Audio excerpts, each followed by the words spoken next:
Lecturas de la Palabra de Dios correspondientes al domingo 29 del tiempo ordinario.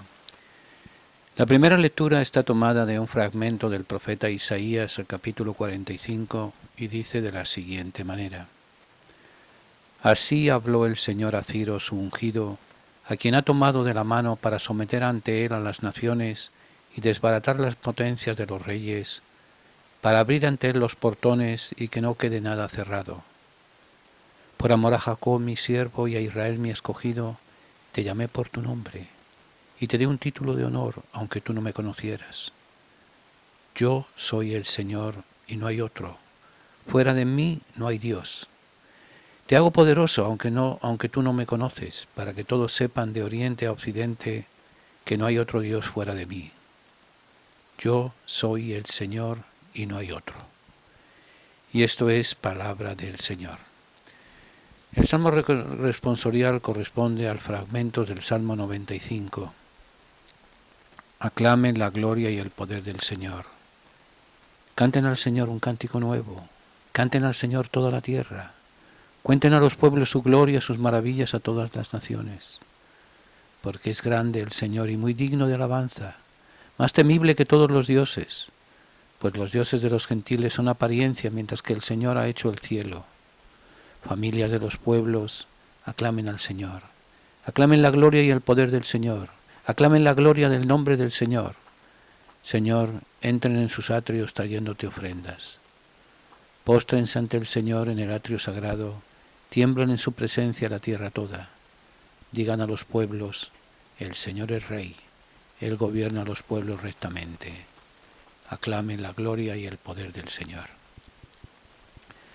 La segunda lectura está tomada de un fragmento de la primera carta del apóstol San Pablo a los tesalonicenses y dice de la siguiente manera: Pablo, Silvano y Timoteo, deseamos la gracia y la paz a la comunidad cristiana de los tesalonicenses, congregada por Dios Padre y por Jesucristo el Señor. En todo momento damos gracias a Dios por ustedes y los tenemos presentes en nuestras oraciones. Ante Dios nuestro Padre, recordamos sin cesar las obras que manifiesten la fe de ustedes, los trabajos fatigosos que ha emprendido su amor y la perseverancia que les da su esperanza en Jesucristo nuestro Señor. Nunca perdemos de vista, hermanos muy amados de Dios, que Él es quien nos los ha elegido. En efecto, nuestra predicación del Evangelio entre ustedes no se llevó a cabo solo con palabras, sino también con la fuerza del Espíritu Santo, que produjo en ustedes abundantes frutos. Y esto es palabra del Señor. El fragmento evangélico está tomado del Evangelio de San Mateo. En aquel tiempo se reunieron los fariseos para ver la manera de hacer caer a Jesús con preguntas insidiosas en algo de que pudieran acusarlo. Le enviaron pues algunos de sus secuaces junto con algunos del partido de Herodes para que le dijeran: Maestro, sabemos que eres sincero y enseñas con verdad el camino de Dios y que nadie te arredra porque no buscas el favor de nadie.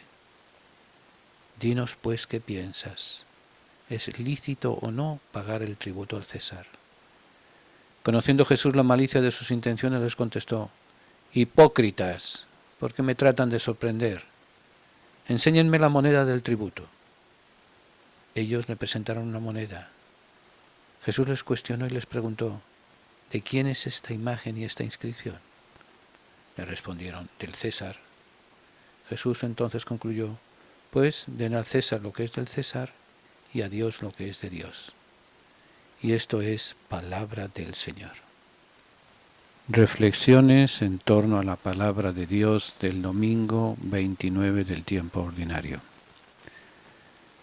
San Mateo nos ubica en la explanada del Templo de Jerusalén, en medio de los enfrentamientos de diversos grupos con Jesús. Esta vez van a ser los fariseos y los herodianos los que van a poner en un serio compromiso preguntándoles sobre la licitud del tributo al emperador romano. Por entonces, además de los impuestos que se pagaban a través de peajes, aduanas, ventas, etc., los judíos debían pagar el tributo al César, lo cual era la señal por excelencia de sometimiento al mismo. Fariseos y herodianos no tenían dudas sobre este tema. Ambos grupos eran partidarios de pagarlo. Los fariseos porque no querían conflictos con los romanos mientras les permitieran observar sus prácticas religiosas. Los herodianos porque mantenían buenas relaciones con Roma. Como a nadie le gusta pagar, ni entonces, ni ahora, ni en el futuro, los rabinos discutían si se podía eludir el tributo. Y algunos adoptaban una postura pragmática. No trates de eludir el tributo, no sea que te descubran y te quiten todo lo que tienes. Sin embargo, había otros judíos que adoptaron una postura de oposición radical, basada esta oposición en motivos fundamentalmente religiosos. Dado que el pago del tributo era el signo del sometimiento al César, algunos lo interpretaban como un pecado de idolatría, ya que se reconocía a un Señor distinto de Dios. Con este presupuesto se advierte que la pregunta que le hacen a Jesús sobre si es lícito pagar el tributo podía comprometerle gravemente ante las autoridades romanas, si decía que no, o también podía comprometerle ante los sectores más progresistas y politizados del país, si decía que sí. Además, la pregunta era fundamentalmente insidiosa, porque no se mueve a nivel de hechos, sino a nivel de principios, de licitud o de ilicitud, de correcto o de incorrecto. Jesús, que advierte enseguida la mala intención, ataca desde el comienzo. ¿Por qué me tientan, hipócritas? Entonces pide la moneda del tributo, devuelve la pregunta y saca la conclusión. Jesús con sus contemporáneos acepta que el ámbito del dominio de un rey es aquel en el que vale su moneda. Si en Judá se usa el denario con la imagen del César, significa que quien manda allí es el César, y por tanto hay que devolverle lo que es suyo. Estas palabras de Jesús tan breves han sido de enorme trascendencia al elaborar la teoría de las relaciones entre la Iglesia y el Estado, y se han prestado también a interpretaciones muy distintas. Si analizamos el texto, las palabras «den al César lo que es del César y a Dios lo que es de Dios» no constituyen una evasiva como algunos piensan. Van al núcleo del problema. Los fariseos y los herodianos han preguntado si es lícito pagar el tributo desde el punto de vista religioso, si ofende a Dios el que se pague. La respuesta contundente de Jesús es que a Dios le interesan otras cosas más importantes, y esas no se las quieren dar. Teniendo presente el conjunto del Evangelio, las cosas de Dios, entre comillas, lo que le interesa a él es que se escuche a Jesús, su enviado, que se acepte el mensaje del reino, que se adopte una actitud de conversión, que se ponga término al raquitismo espiritual y religioso, que se sepa acoger a los débiles, a los necesitados, a los marginados. Eso ni le interesa ni le preocupa a los fariseos y herodianos, pero esa es la cuestión principal del mensaje de Jesús.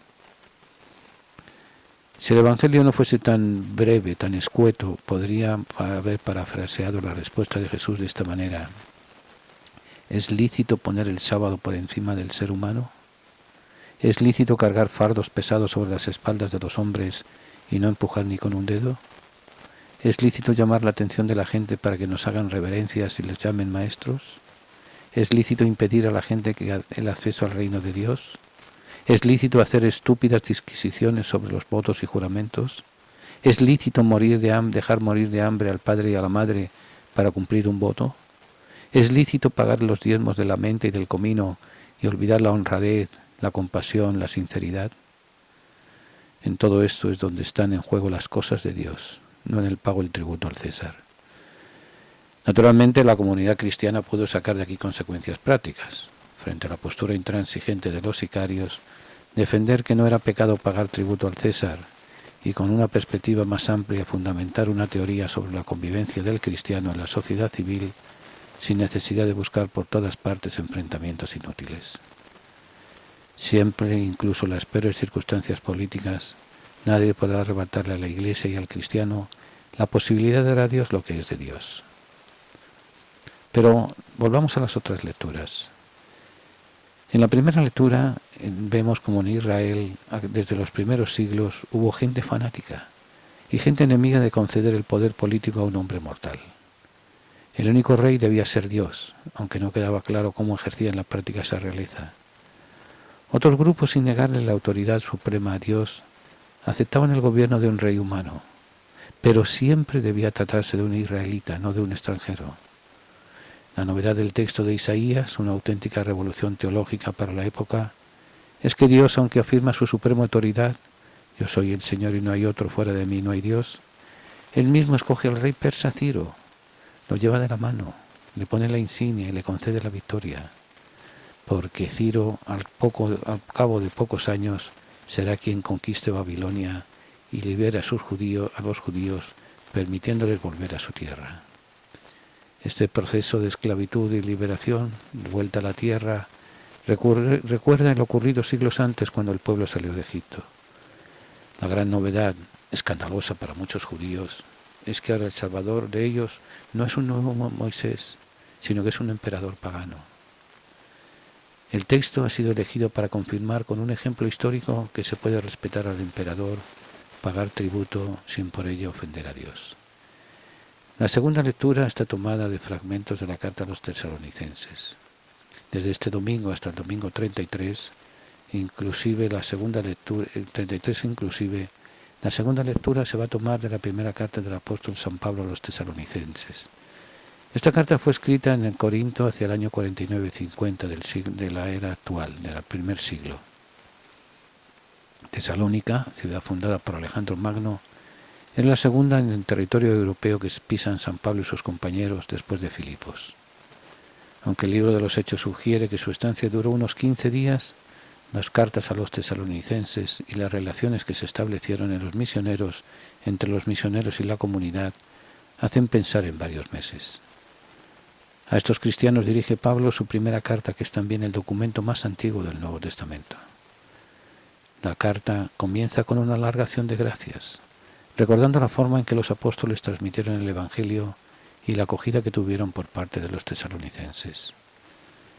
Tras una sección sobre los acontecimientos posteriores, insiste en cómo debe ser la vida cristiana en lo que respecta a la castidad, el amor fraterno, el trabajo. La parte final de la carta se centra en dos cuestiones muy relacionadas: la suerte de los difuntos y el tiempo y las circunstancias de la venida del Señor. La finalidad de la carta a los investigadores les ha llevado a bastantes debates y nos han presentado tres teorías. La primera, que Pablo escribe esta carta para responder a una carta que le han enviado los cristianos de Tesalónica. La segunda teoría, que Pablo escribe para exhortar, animar, robustecer en la fe, dadas las serias dificultades en que vive la comunidad y las persecuciones de todo tipo, especialmente de los judíos. Pablo pretende, sobre todo en el capítulo 2, una apología de su persona y de su actividad apostólica frente a sus enemigos. Esa es la tercera teoría.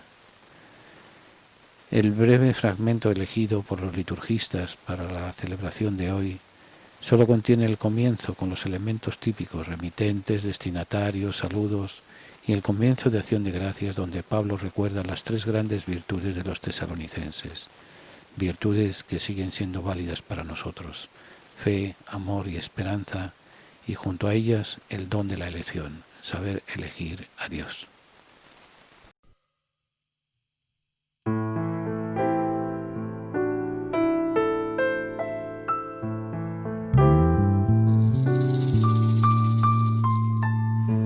Padre nuestro, tú que estás en la tierra y en el cielo, Padre nuestro, tú que vas invitando a tu reino, hágase tu voluntad en el mundo que habitamos. Santifica hoy tu nombre, el nombre que alabamos. Danos a todos el pan, danos a todos trabajo, que nos haga en verdad, Señor, más humanos. Padre nuestro, tú que estás tierra y en el cielo, más humanos. No nos niegues el pan, más humanos, y el perdón que ofrecemos, líbranos de todo mal, que el camino se hace largo, más humanos, y sin fuerzas caemos, más humanos, lejos de tu abrazo. Danos a todos el pan, danos a todos trabajo, que nos haga en verdad, Señor, más hermanos. Padre nuestro que estás en el cielo, Más hermanos, santificado sea tu nombre. más hermanos, Venga a nosotros tu reino. más hermanos, Hágase tu voluntad en la tierra como en el cielo. más hermanos, Danos hoy nuestro pan de cada día. más hermanos, Perdona nuestras ofensas, como también perdonamos a los que nos más ofenden. hermanos, No nos dejes caer en la tentación más hermanos. y líbranos del mal. Padre, Padre, Padre del cielo, Padre, Padre, venga tu reino y el corazón gritará, Abba, y nuestro esfuerzo traerá la paz. Padre, Padre, Padre del cielo, Padre, Padre, venga tu reino y el corazón gritará, Abba, y nuestro esfuerzo traerá